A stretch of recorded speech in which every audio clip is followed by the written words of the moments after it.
Mesdames et messieurs, bonsoir et merci de suivre cette nouvelle édition d'informations sur Equinox Télévision. Babila Jonathan, good TV. Bonsoir Nadine. Thanks ladies and gentlemen for joining us at this primetime Balingo News on Equinox Television live from our headquarters in Cameroon's economic capital.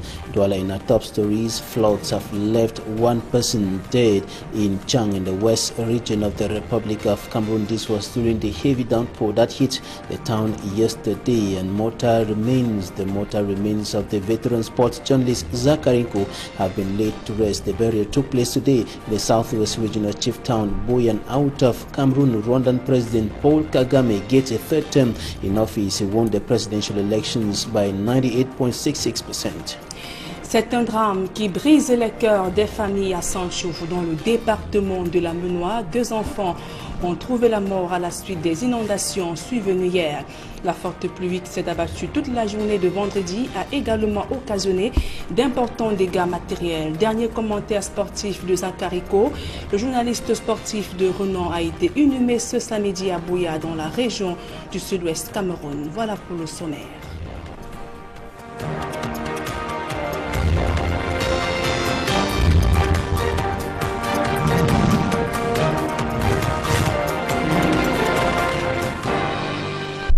Mesdames et messieurs, une fois encore, bonsoir et bienvenue à tous. Je vous le disais en titre, Zakariko repose désormais pour l'éternité. L'ancien journaliste de sport de Radio Cameroun a été inhumé ce samedi à Boya, dans la région du sud-ouest Cameroun. C'était en présence de nombreux amis, collègues et membres de sa famille.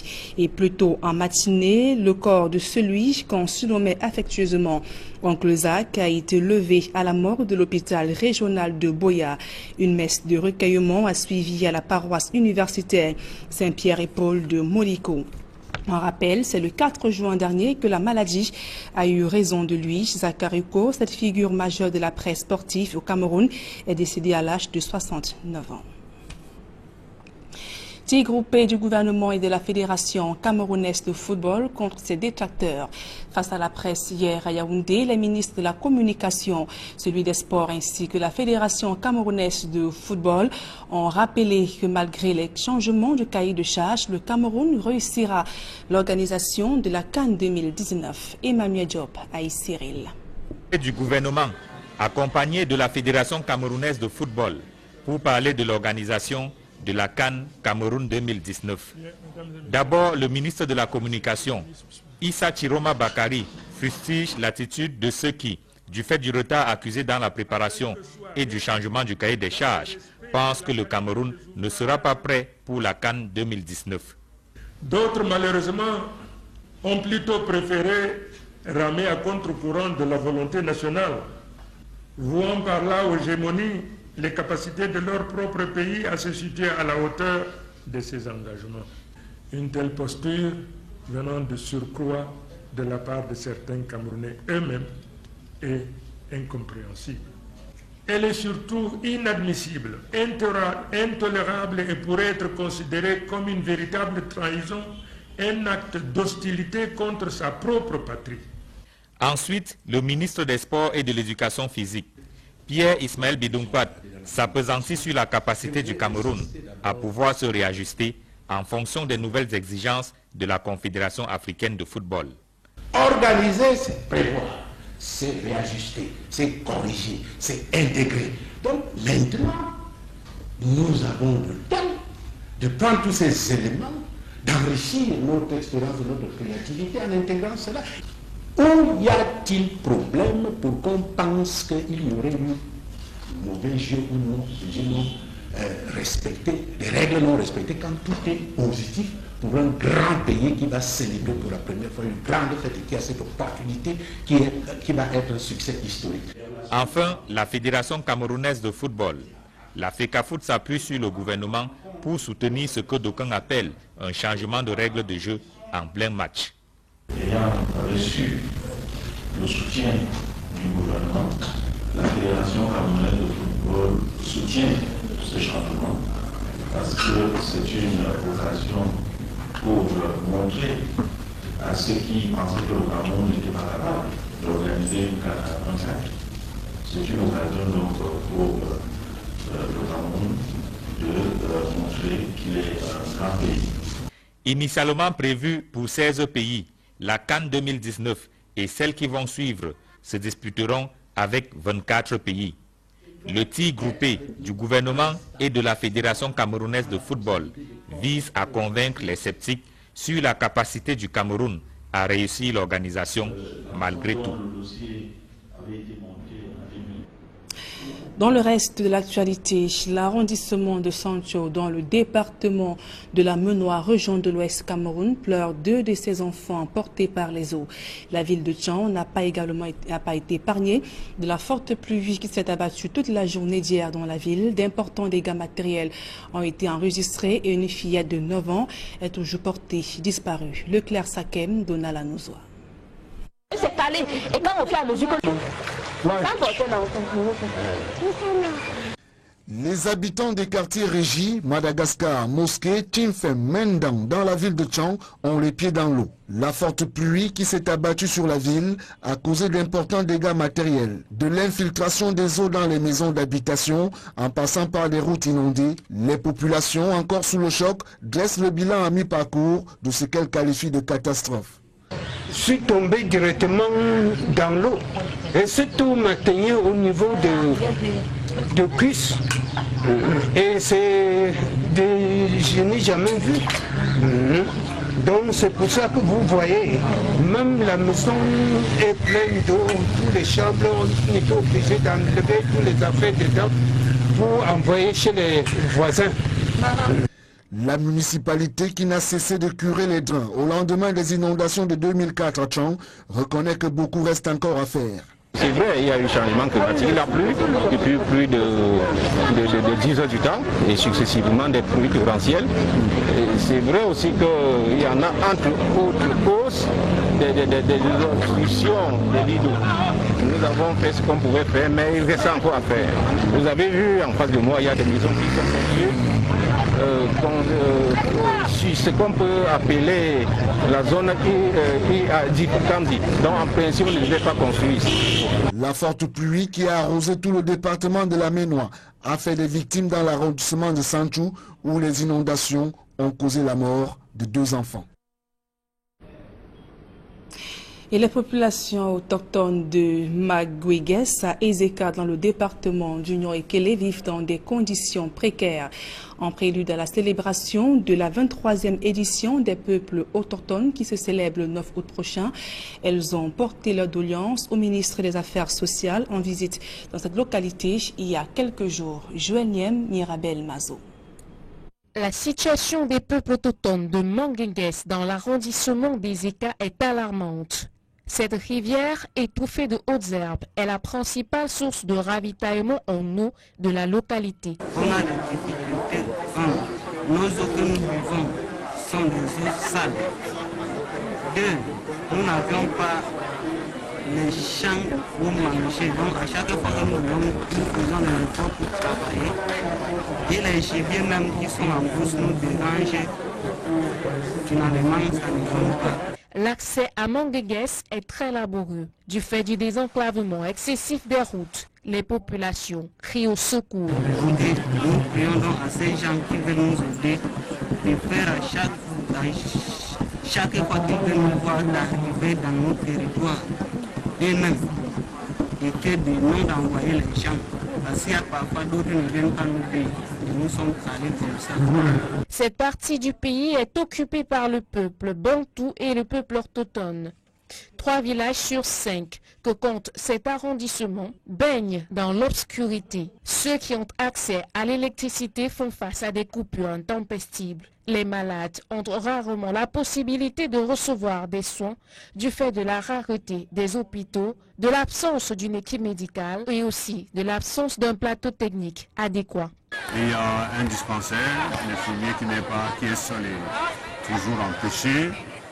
Et sûrement l'électricité, c'est à dire que la modernité.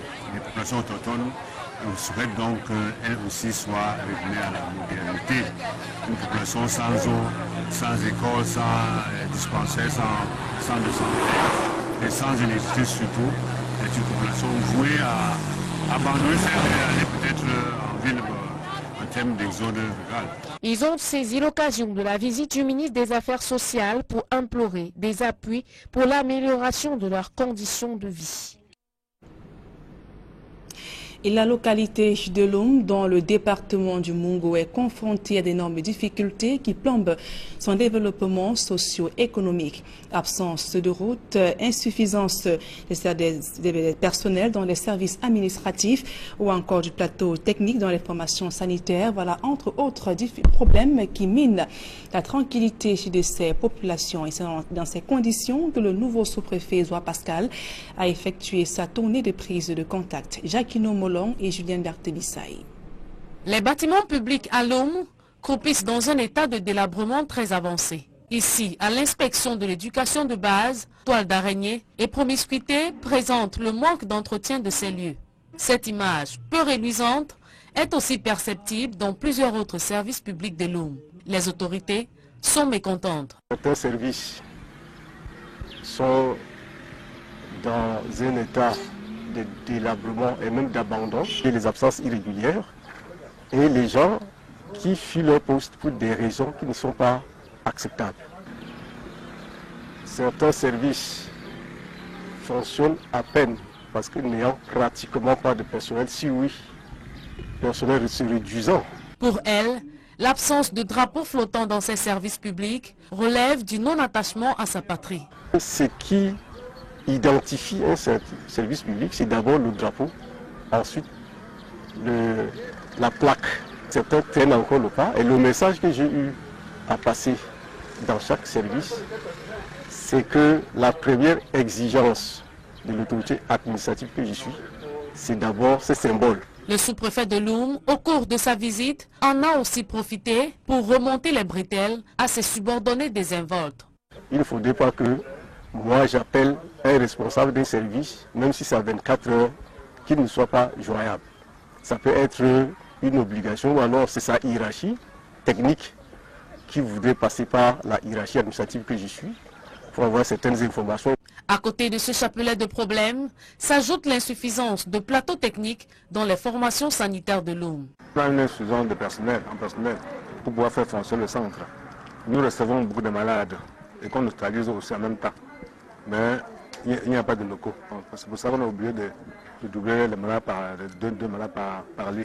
Ce manque d'équipement affecte aussi la qualité du service dans le tribunal de première instance. Zoa Pascal, sous-préfet de Loum, invite de ce fait les populations à davantage collaborer pour le développement de cette localité. On parle politique à présent. Élection 2018, le MRC en ordre de bataille dans la région du Sud Cameroun. Le parti de Maurice Kamto veut y installer donc une base solide dans la perspective des scrutins à venir. Une délégation du MRC donc a fait le tour de quelques localités de cette région pour installer de nouvelles unités, mais aussi dénoncer donc les menaces dont les militants de ce parti sont victimes dans la région du Sud Cameroun. Roger Takala et Sylvestre Hippolyte Zangao.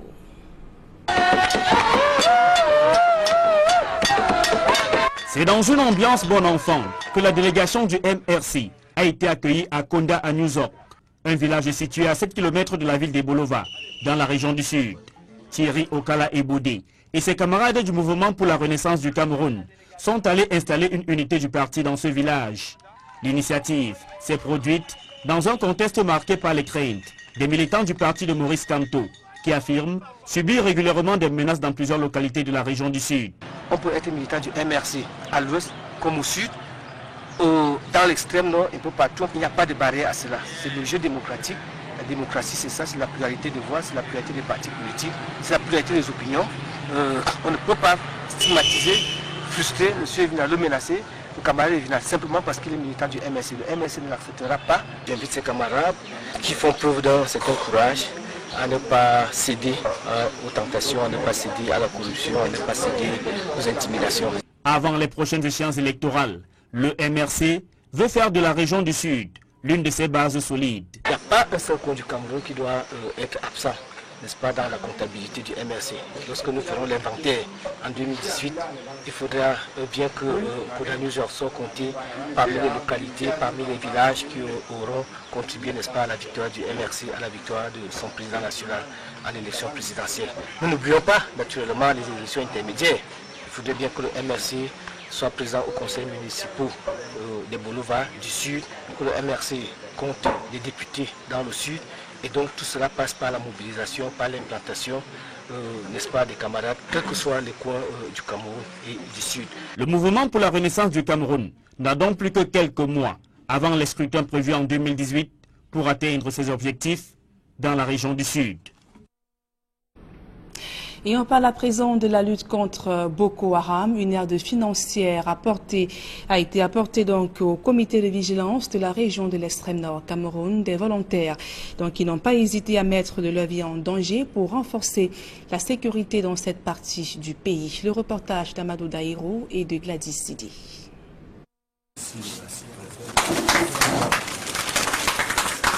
De l'argent remis au préfet des 6 départements par le gouverneur de l'extrême nord. 30 millions de francs CFA pour soutenir l'action des comités de vigilance sur place dans l'achat du matériel, mais aussi une motivation à l'endroit de ces volontaires qui accompagnent l'armée dans la lutte contre Boko Haram. Le comité de vigilance, d'abord, c'est des volontaires. On a décidé de défendre ces pays volontairement.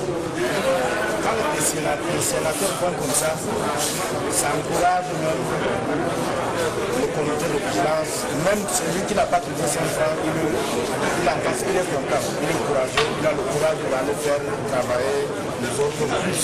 Depuis la mise sur pied des comités de vigilance, plusieurs membres ont perdu la vie suite aux exactions de Boko Haram. Les moyens mis à leur disposition étant très limités pour mener à bien leur mission. Les sénateurs de l'extrême nord, à travers ce geste, ont tenu à témoigner leur soutien pour cette cause.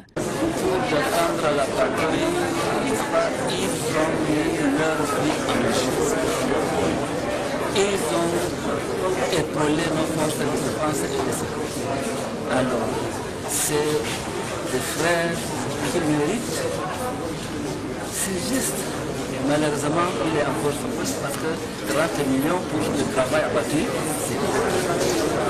Dans la lutte contre Boko Haram, plusieurs comités de vigilance ont vu le jour. Leur mission consiste, entre autres, à sensibiliser les populations et à les amener à dénoncer toute personne suspecte. Une collaboration qui a déjà porté des fruits. L'actualité hors de nos frontières à présent au Rwanda, victoire écrasante pour Paul Kagame, le chef d'État sortant, donc a été réélu avec plus de 89% des voix selon les résultats publiés par la commission électorale. Ces deux adversaires recueillent chacun moins d'un point, moins d'1%. Paul Kagame dirige le Rwanda d'une main de fer depuis plus de 23 ans. À présent, la deuxième partie de ce journal en langue anglaise avec vous, Babila Jonathan. Right, Nadine, the Cameroon government is warning the media against the dissemination of information that President Biya's country will not be ready to host the 2019 Africa Cup of Nations. During a press conference in the nation's capital, Yaoundé, Sports and Physical Education Minister Pierre Ismail Bidumkwat explained Cameroon's readiness to host that competition. Roland Nakon reports from Yaoundé. Government is warning media houses in Cameroon, highlighting allegations that Cameroon is not ready to host the 2019 AFCON. Disseminating here and there signals of anxiety, going to the extent of downgrading the capacity of their own country to meet its commitments. Such an attitude, which is moreover totally unjustified in the light of the effective level of preparation, might have led some countries to believe that they could take our position on the claim that Cameroon was presumably not ready to host the event. Issa Chiroma, the Minister of Communication, speaks at a press conference in Yaoundé, which aims to express Cameroon's determination to host the competition. Cameroon will organize the 32nd edition of the African Football Cup of Nations in June-July 2019 period, and in conformity with the new formula prescribing that the participation of 24 national football squads and decided by CAF during its executive committee session on July 20, 2017 in Rabat. Observers have been complaining about poor road networks in the country, poor communication facilities, lodging, and some stadia which are still under construction in the country. A CAF inspection mission is expected in Cameroon this month. The CAF mission will inspect all infrastructure involved in the organization of the event in terms of sport, hotel, hospital, airport, road, or telecommunication infrastructure. Each time, there will be an assessment and a general report on future deadline.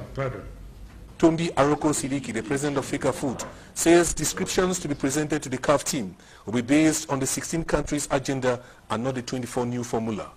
The press conference is a second in less than 1 month by government to express Cameroon's determination to host the 2019 AFCON.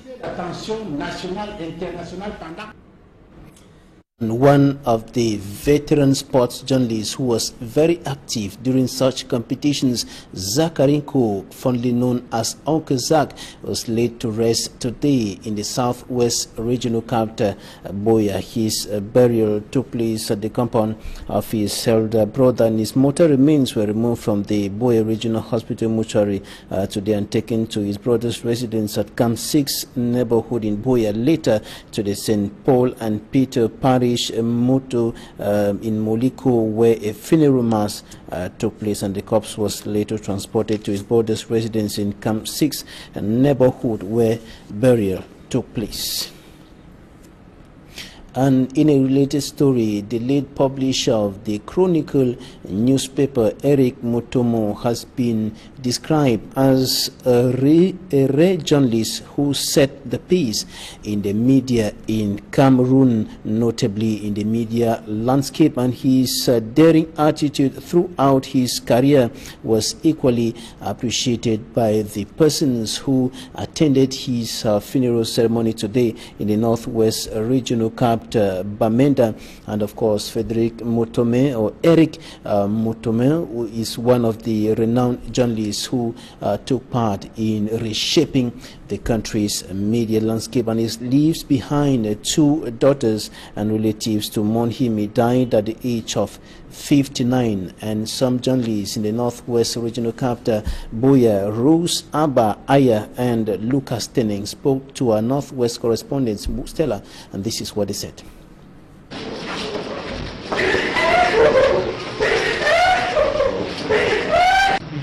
I think my memories of the late Zaks is very, very indelible. He was an iconic sports reporter. Moment that we shared together as members of the Old Timers band, because he was the mascot of the band, and so we went to places. Tombell was hectic. It was a fantastic show we did in Tombell, and what I want to tell you is that it was a huge crowd that attended the ceremony, and most of the people came there not because of the band, but because they wanted to meet Zakarinko. So he's been a hero. Zakarinko was the flag of Cameroon. Nobody can say he doesn't know Uncle Zak. Uncle Zak is the person who could do everything possible, at least to make sure that at least you understand him. And one thing I liked about him was that he was very humble. His humility, when you see him on the road, you could barely imagine that that's an icon, that's a monument. It's a gap, a lacuna that is going to take decades for it to be filled, because it's going to take us time for us to have a replica or a duplicate of Zakarinko. So what he has left behind as a legacy may only be equal. To surpass it would be almost impossible. Whenever he was recording, you could see the scene in front of you as if you were there present. That is a skill that you hardly come by. A very jovial person, very nice neighbor, relate me well. In fact, most people who came visiting, I used to describe my house to Zach. I would say, if you come to Mowai Junction, please just say you are looking for the house of Mr. Zach. You will see Block A and Block B. I think he has left a legacy. How many of us could be so simple? How many of us could be so humble to get to do what Zakarenko did? Those were rather some friends, colleagues, and of course sports officials speaking there on the burial of Zakarenko, one of the veteran sports journalists in Cameroon. Now we come back to the burial ceremony of the publisher of Chronicle and newspaper, Eric Mutomo. The burial took place today in the Northwest Regional Capital, Bamenda, not far from the capital, Bamenda, notably at his Mile 90 Songwa residence, and he was described as one of the rare journalists who set the pace in the media landscape in Cameroon, and his daring attitude throughout his career was equally appreciated by the dozens of media personalities who attended the burial ceremony. And he leaves behind 2 daughters and relatives as well as friends to mourn him. He died at the age of 59. And let's now have an extract of some journalists in the Northwest Regional Capital, Bamenda. Rose Abba Aya and Lucas Teneng. They spoke to Stella.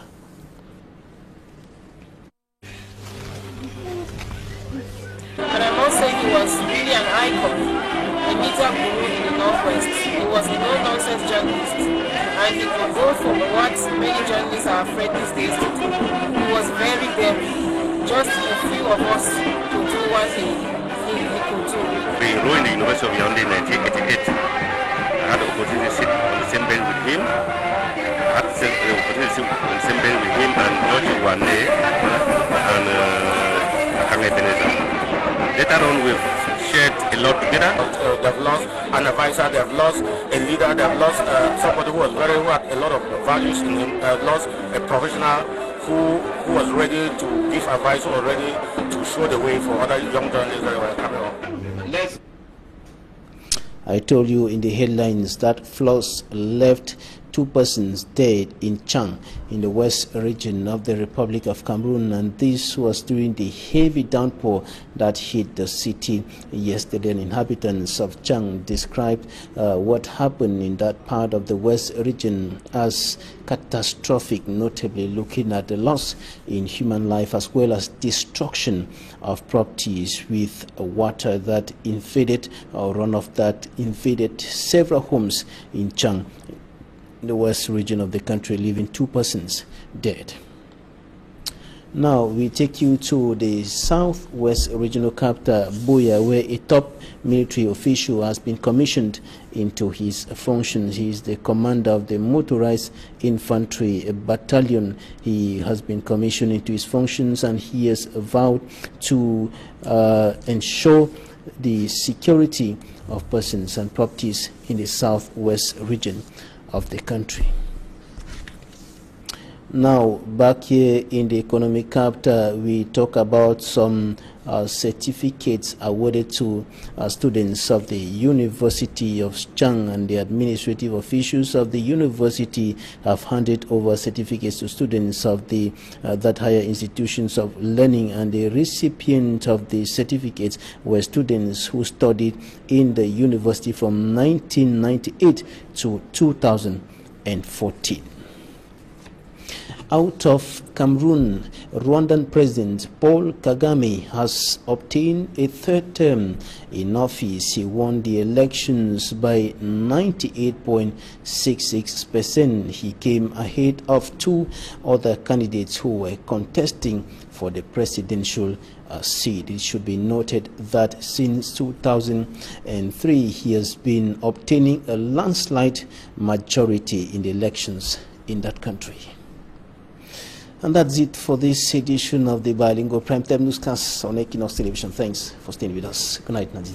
Good night, Babila, Jonathan. Mesdames et messieurs, c'est la fin de ce journal. Merci de nous avoir suivis et passez d'agréables moments en compagnie de nos programmes.